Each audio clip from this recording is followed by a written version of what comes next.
नमस्कार दोस्तों, मैं मुन्ना कुमार आज आप सभी को JCERT किताब कक्षा 6वीं की अध्याय 6 पढ़ा रहे थे और इसके हमने पार्ट 1 को कवर कर लिया था। आज हम इसके पार्ट 2 में सारे प्रश्न उत्तर के साथ इसे ख़त्म करने वाले हैं, तो वीडियो के अंत तक बने रहिएगा। अगर हमारे चैनल को सब्सक्राइब नहीं किए तो प्लीज़ चैनल को सब्सक्राइब कर दें और साथ ही बेल आइकन को दबा दें ताकि आने वाले अगले वीडियो की नोटिफिकेशन आपको मिल सके। तो चलिए दोस्तों स्टार्ट करते हैं।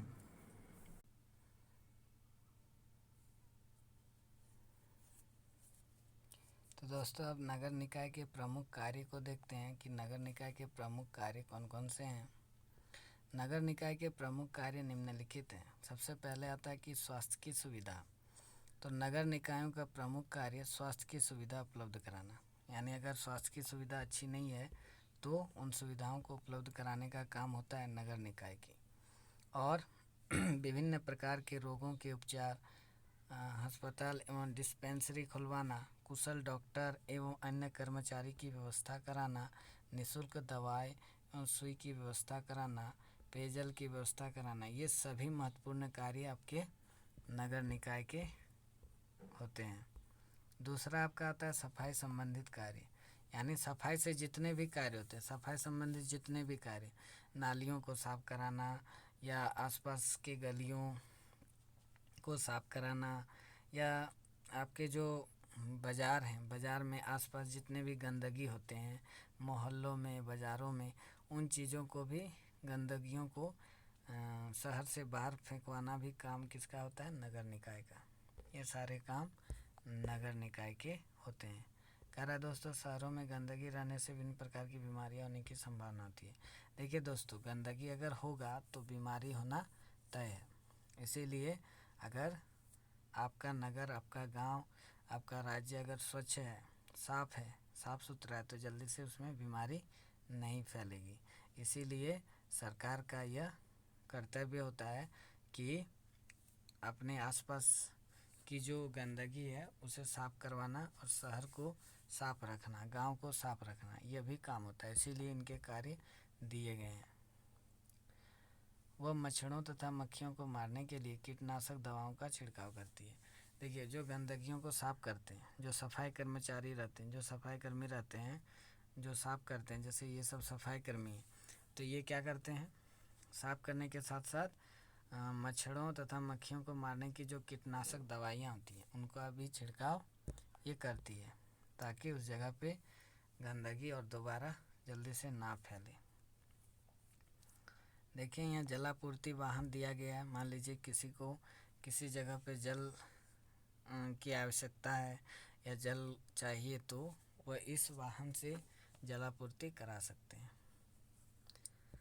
और यहाँ पे क्या दिया दोस्तों? साफ़ सुथरा रखने के लिए अनूठी पहल की गई है कि गीला कचरा को हरे रंग के कूड़ेदान में और सूखे कचरे को नीले रंग के कूड़ेदान में रखना चाहिए।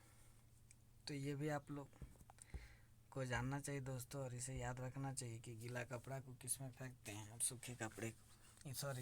सूखे कचड़े और गीले कचड़े को किस में फेंकना चाहिए। अब आता है यातायात की सुविधा।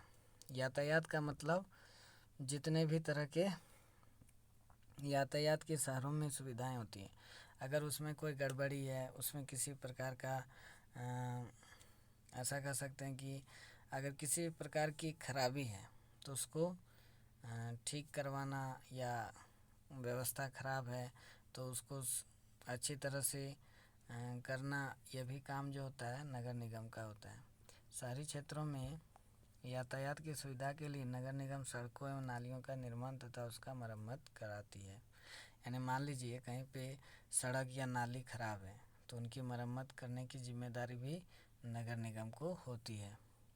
सड़कों के किनारे वृक्षारोपण करवाना, बिजली की व्यवस्था करना, सड़कों के किनारे शौचालय का निर्माण करना आदि, ये सभी काम उन्हीं के होते हैं। तो आप लोग से सवाल पूछा जाएगा कि नगर निगम के कार्य क्या क्या होते हैं, तो सबसे पहले स्वास्थ्य की सुविधा हो गई, बताना है स्वास्थ्य की सुविधाएं। सबसे पहले उसका प्रमुख कार्य दोस्तों, दूसरा नंबर में स्वास्थ्य की सुविधा था। सबसे पहला काम था उसका, ठीक, सबसे पहला काम था स्वास्थ्य की सुविधा, और दूसरा काम था इनका सफाई संबंधित, और तीसरा काम था यातायात की सुविधा कराना। तो ये आप कार्य बता सकते हैं। स्वास्थ्य की सुविधा पूछा जाए नगर निगम की कार्यों का उल्लेख करें तो सबसे पहले स्वास्थ्य की सुविधा, किस प्रकार से वह स्वास्थ्य संबंधित चीज़ों में ध्यान रखती है, निगरानी करती है। दूसरा, सफाई संबंधित सुविधाएं देती है। तीसरा, आपका यातायात की सुविधाएं प्रदान करती है। चौथा, इसका कार्य क्या होता है, बहुत ही इम्पोर्टेंट है, शिक्षा संबंधित कार्य। देखिए दोस्तों, गांव में सब चीज़ होगी ठीक है, लेकिन अगर शिक्षा संबंधित कार्य पर जोर नहीं दिया जाएगा तो समाज कभी आगे नहीं बढ़ पाएगा। लोगों में कभी भी अंधविश्वास की जो धारणाएं आप लोगों को पढ़ाई थी, रूढ़िवादी धारणा और आपका पूर्वाग्रह, इन चीज़ों पर लोगों का ध्यान इन चीज़ों से कभी नहीं हटेगा। तो शिक्षा ही एक ऐसा मार्ग है जो इन रूढ़ियों को क्या कर सकता है, दूर कर सकता है। इसीलिए शिक्षा संबंधित भी कार्यों पर ध्यान देनी चाहिए, सरकार को भी और समाज में रहने वाले प्रत्येक व्यक्ति को भी।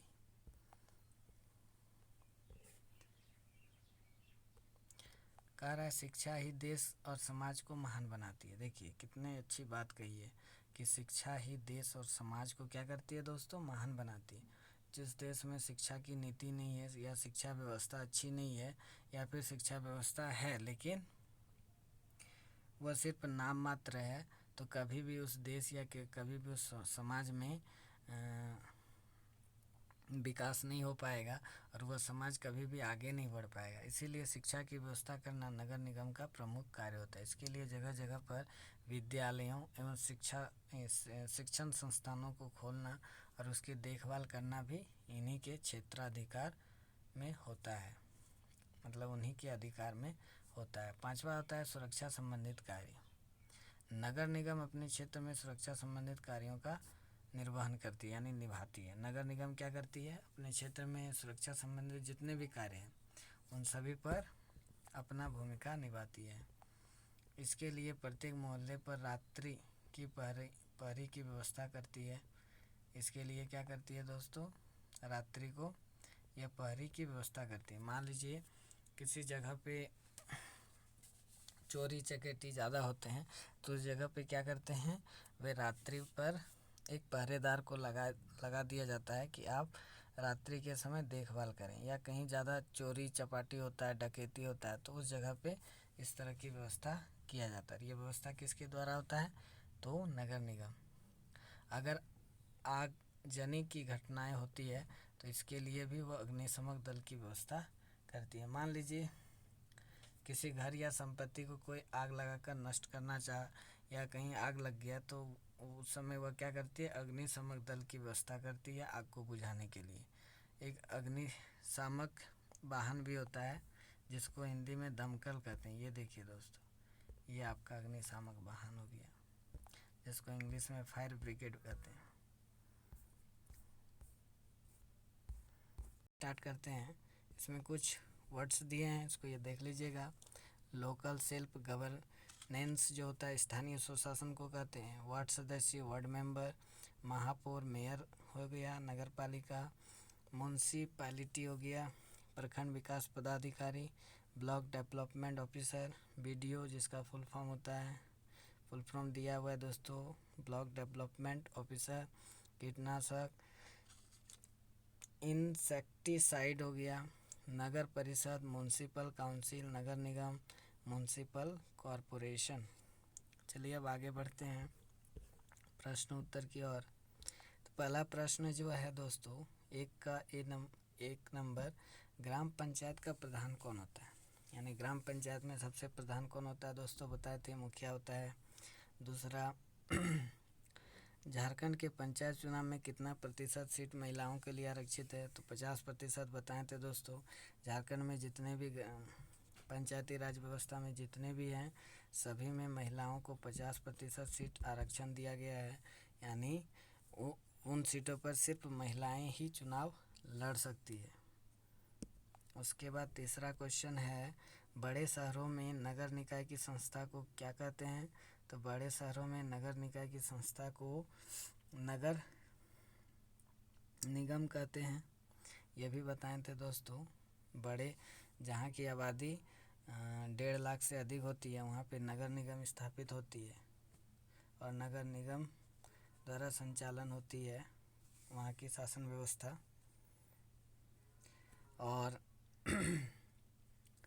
आपका चौथा क्वेश्चन, झारखंड में कितने नगर निगम है? तो बताए थे 5। क्या क्या दोस्तों, याद कीजिए फटाक से। तो आपका एक रांची था, एक धनबाद था, एक देवघर था, एक हजारीबाग था और एक आपका था दोस्तों, याद कीजिए और एक जमशेदपुर था तो कितने हो गए दोस्तों? 5। तो 5 हो जाएगा। आप लोग फटाक से इसको स्क्रीनशॉट ले लीजिए।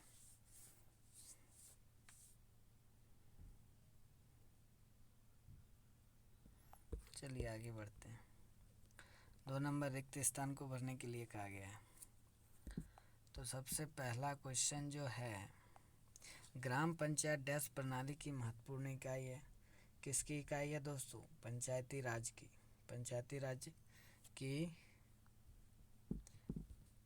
पंचायती राज प्रणाली की महत्वपूर्ण इकाई होती है ग्राम पंचायत।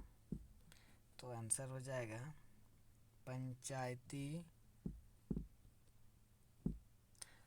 की, लिखा नहीं रहा, पंचायती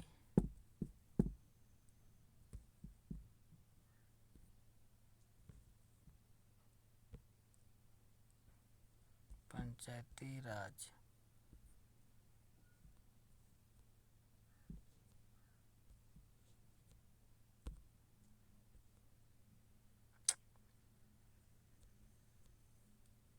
पंचायती राज हो गया। दूसरा नंबर कह रहा है कि मुखिया डैश का प्रधान होता है। तो मुखिया गांव का प्रधान होता है, ग्राम पंचायत का। ग्राम पंचायत का क्या होता है दोस्तों?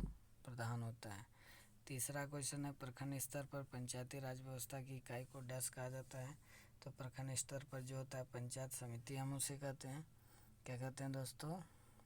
पंचायत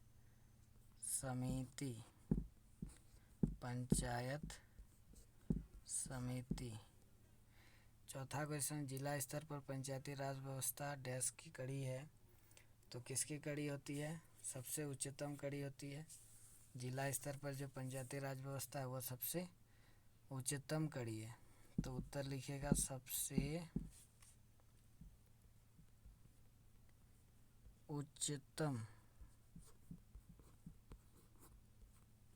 सबसे उच्चतम हो गया। 5वां क्वेश्चन कह रहा है, नगर निगम की बैठक की अध्यक्षता डैश करता है। तो कौन करता है दोस्तों? नगर निगम की अध्यक्षता मेयर करता है। मेयर, वहाँ पे मेयर और उप मेयर होता है। तो मेयर क्या करता है? उनकी अध्यक्षता, बैठक की अध्यक्षता को पूरा करता है। तो जल्दी से स्क्रीनशॉट ले लीजिए, आगे बढ़ेंगे।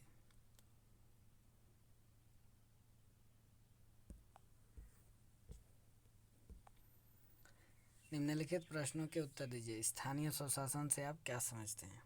तो स्थानीय स्वशासन से आप क्या समझते हैं, इनके उत्तर लिखना। तो चलिए हम आपको ले चलते हैं। 3 का 1 आपको यहाँ टिक लगा देते हैं, आप यहाँ से लिख लीजिएगा दोस्तों। ये रहा आपका उत्तर, यहाँ से लिखिएगा।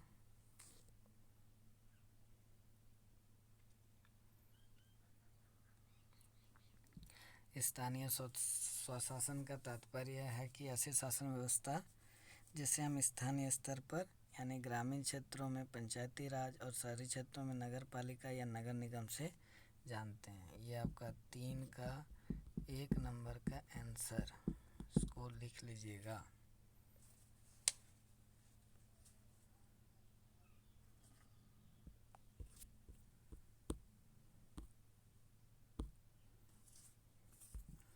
अब दूसरा आता है दोस्तों, आपके राज्य में पंचायती राज के कितने स्तर हैं? तो आप हमारे राज्य झारखंड में 3 स्तर है पंचायती राज के। एक था आपका ग्राम पंचायत, दूसरा था प्रखंड स्तर पर और तीसरा था जिला स्तर पर। 3 स्तर पर आपका पंचायती राज व्यवस्था था। तो उत्तर लिखिएगा दोस्तों 3 स्तर। यहाँ पे आपको लिख देते हैं 3 स्तर लिखिएगा ऐसे कि हमारे राज्य में पंचायती राज्य के 3 स्तर हैं। तो सबसे पहला लिखिएगा पंचायती राज व्यवस्था ग्राम पंचायत हो गया। पहला लिखिएगा ग्राम पंचायत,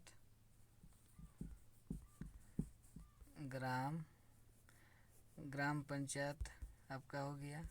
दूसरा में आपका आ जाएगा प्रखंड स्तर पर हो गया। और तीसरा जो होगा आपका जिला स्तर पर हो गया। तो इसको लिख लीजिएगा दोस्तों। अब आगे बढ़ते हैं, ग्राम सभा क्या है? तीसरा क्वेश्चन। तो ग्राम सभा मुखिया ये सभी हम बताए थे, चर्चा किए थे दोस्तों। तो यहाँ से आप लिख सकते हैं ग्राम सभा क्या होता है। तो ग्राम सभा एक ग्राम पंचायत की विधायिका होती है। एक पंचायत के क्षेत्र में रहने वाले सभी वयस्क मतदाता इसके सदस्य होते हैं। ये बताए थे कि ग्राम पंचायत जो होती है, ग्राम पंचायत का सबसे ऊपर यानी विधायिका जो होती है, जो किसी भी योजना को बनाती है, उसमें सबसे ज़्यादा भूमिका जो होता है विधायिका मतलब ग्राम सभा का होता है। जैसे आप लोग सरकार के 3 अंग में विधायिका पढ़े थे, उसी प्रकार से। और एक पंचायत के क्षेत्र में रहने वाले जो पंचायत के क्षेत्र में जितने भी वयस्क मतदाता हैं इसके सदस्य होते हैं। ग्राम पंचायत गांव के हित में निष्पक्ष रूप से काम कर सके, इसमें ग्राम सभा की महत्वपूर्ण भूमिका होती है। तो यहाँ तक आप लोग लिख सकते हैं ग्राम सभा के बारे में। ठीक है दोस्तों, या आगे भी थोड़ा आप लिख सकते हैं कि ग्राम सभा ग्राम पंचायत को मनमाने ढंग से काम करने पर भी रोकती है, इसे भी लिख सकते हैं। और पैसों का दुरुपयोग या कोई गलत काम होने से भी इसे रोकती है और उनका देख रेख करती है। तो आप लोग यहाँ से यहाँ तक लिख सकते हैं। चलिए अब आगे बढ़ते हैं चौथा प्रश्न की ओर। तो 3 का 4 नंबर प्रश्न है, नगर निगम के भिन्न कार्यों को उल्लेख कीजिए। तो नगर निगम के कार्यों को हम देखें पहले दोस्तों कि स्वास्थ्य की सुविधा को ठीक कराना। दूसरा हम देखे थे कि जो आपका सफाई से संबंधित कार्य था। उसके बाद आपका शिक्षा से संबंधित कार्य था, शिक्षा को बढ़ावा देना भी उनका काम था। और यातायात साधनों को ठीक करना या यातायात साधनों की सुविधा को उपलब्ध कराना। मान लीजिए कहीं सड़क खराब है, कहीं बिजली खराब है, या कहीं पे गली मोहल्ले में बिजली लाइट नहीं लगी है तो वहाँ पे लाइट को लगवाना। ये सारे कार्य नगर निगम के थे। तो आप लोग यहाँ से लिख सकते हैं। अगर संक्षिप्त में लिखना है तो शॉर्ट में आप लोग ऐसे भी लिख सकते हैं, स्वास्थ्य की सुविधा नंबर दे के स्वास्थ्य की सुविधा। दूसरा सफाई से संबंधित कार्य, या फिर ऐसे भी लिख सकते हैं स्वास्थ्य की सुविधा नगर निकाय के प्रमुख कार्य स्वास्थ्य की सुविधा का उपलब्ध कराना। ये आपका 1 नंबर पॉइंट दे के लिख सकते हैं। दूसरा लिख सकते हैं सफाई संबंधित कार्य, नगर निकाय का कार्य सफाई संबंधित भी है। नगर निगम शहरों में प्रतिदिन नालियों और गलियों की सफाई करती है, इतना लिख दीजिए। उसके बाद तीसरा में आप लिख सकते हैं यातायात की सुविधा, शहरी क्षेत्रों में यातायात की सुविधा के लिए नगर निगम सड़कों और नालियों का निर्माण करना और उनकी मरम्मत कराती है। उसके बाद चौथा पॉइंट में आप शिक्षा से संबंधित लिख दीजिए कि शिक्षा संबंधित कार्य शिक्षा से संबंधित कार्य मतलब अच्छी नीतियाँ लाती है शिक्षा के लिए, और इसके लिए जगह जगह विद्यालय और शिक्षण संस्थानों को खोलना और उनकी देखभाल करना भी इनका काम होता है। 5वां था सुरक्षा संबंधित कार्य, यानी पहरेदारी, जो रात्रि को जो पहरेदारी लगाया जाता है मोहल्ले पर ताकि कोई चोरी या डकैती ना हो। तो यहाँ भी लिख सकते हैं कि नगर निगम अपने क्षेत्र में सुरक्षा संबंधित कार्यों का निर्वहन करती है। तो इस प्रकार से आप इनके कार्यों का उल्लेख कर सकते हैं। अब आता है मुखिया के कार्यों को बताएं। मुखिया क्या क्या काम करते हैं। तो ग्राम पंचायत में, गांव में मुखिया का काम क्या क्या होता है, यह भी हमने चर्चा किए थे दोस्तों। ये रहा आपका मुखिया। तो यहाँ से लिखिएगा मुखिया जो होता है उसके बारे में नहीं, यहाँ पे मुखिया के कार्य के बारे में पूछा है, तो आप यहाँ से लिख सकते हैं। ये रहा मुखिया ग्राम सभा की बैठकों की अध्यक्षता करता है। दूसरा पॉइंट दे के लिखिएगा, वार्ड सदस्यों के बहुमत से वह विकास योजना को स्वीकृति करके पंचायत के विकास में अपनी महत्वपूर्ण भूमिका निभाता है। तीसरा लिखिएगा, मुखिया पंचायत के कर्मियों पर प्रशासनिक नियंत्रण रखता है और पंचायत निधि से भुगतान के लिए चेकों को भी जारी करता है। तो ये 3-4 कार्य उनको पॉइंट दे दे के आप लिख सकते हैं। तो मुझे आशा है दोस्तों आपको यह अध्याय अच्छे से समझ में आ गई होगी। अगर अब भी कोई डाउट है, किसी प्रकार की कोई दिक्कत है, तो प्लीज़ हमें बताइएगा कमेंट सेक्शन में। और यदि हमारे चैनल को सब्सक्राइब नहीं किए अभी तक तो चैनल को सब्सक्राइब कर दें। वीडियो अच्छी लगी तो लाइक कमेंट शेयर ज़रूर करें। धन्यवाद दोस्तों।